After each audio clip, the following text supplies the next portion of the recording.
नमस्कार सांग मैंने आज दिन थिला कार्तिक मासर प्रथम सोमवार से सकाल सकाल महादेव को देखापी मो मन हो जाता पूरा असंभाल सकाल गाधे पाधे बेलपत्र सह तुलसी फूल को रेडी करी पूजा सामग्री रेडी करी मुझे मंदिर जावाई पूरा रेडी तापर भाई गाड़ीटा बाहर कर पूर्व मम्मी घर ठाकुर पूजा कर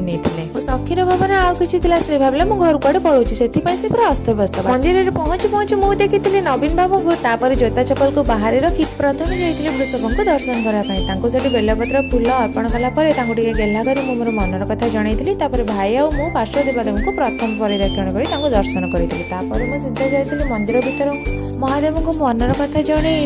दीप सहित कर्पूर आरती कर भोग लगे नाना सहित टे कथबार्ता करी सर्वशेष नाना को दक्षिण दे आम फेरुलु घर को बापा अफिस् जावाक लेट होता तो मो पादक सहित चंदन देकी अफिस् जावाक विदा करी मो गाई को किसी प्रसाद सेवन कर आम भाई बहन 2 जन भिड कर लगी पड़ी भिडियो भल लगी सब्सक्राइब निहाती करेंगे।